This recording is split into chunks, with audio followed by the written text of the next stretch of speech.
Asthma বা অ্যালার্জির কারণে যাদের হাঁচি কাশির সমস্যা আছে, আজকের রেসিপিটি তাদের জন্য। ঘরে থাকা মাত্র ৩টি উপকরণ দিয়ে এই কার্যকরী পানীয়টি তৈরি করে দেখাবো। যে কোনো বয়সের মানুষ এই পানিটি পান করলে ইনস্ট্যান্ট তার হাঁচি কাশির সমস্যাটা দূর হয়ে যাবে।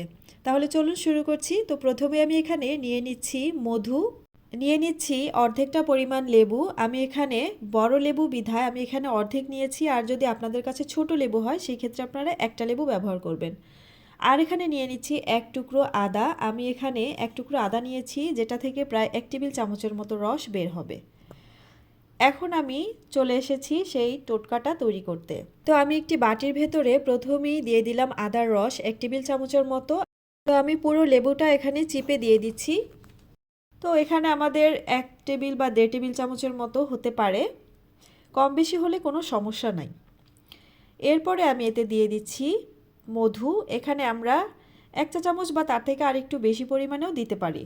আর এই শরবতের টেস্টটা একটু বাড়ানোর জন্য আমি এতে দিয়ে দিচ্ছি সামান্য পরিমাণে লবণ। এটা টোটালি অপশনাল, আপনারা চাইলে দেবেন, না চাইলে না দিলেও চলবে। তো আমি এখন এই সব উপকরণ একসঙ্গে খুব ভালোভাবে মিশিয়ে নিচ্ছি। মধুটা যেহেতু একটু ঘন হয়ে থাকে, তো সেই ক্ষেত্রে খুব নেড়ে চেড়ে ভালোভাবে এটাকে মিশিয়ে নিতে হবে।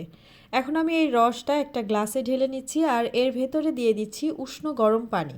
অবশ্যই এখানে উষ্ণ গরম পানিটা ব্যবহার করতে হবে। অনেক সময় দেখা যায় গরমে বাচ্চারা ঘেমে গিয়েও কিন্তু ঠান্ডা লাগিয়ে ফেলে, আর সাথে সাথে তাদের হাঁচি কাশি শুরু হয়ে যায়। আর তখন যদি এরকম একটি টোটকা বাসায় তৈরি করে খাওয়ান, আমার মনে হয় বাচ্চারা ইনস্ট্যান্ট তখন শান্তি পাবে বা আরাম পাবে। আশা করছি রেসিপিটি ভালো লেগেছে। আপনিও তৈরি করে খাবেন এবং অন্যকেও খাওয়াবেন। আজকের মতো এ পর্যন্তই। আল্লাহ হাফেজ।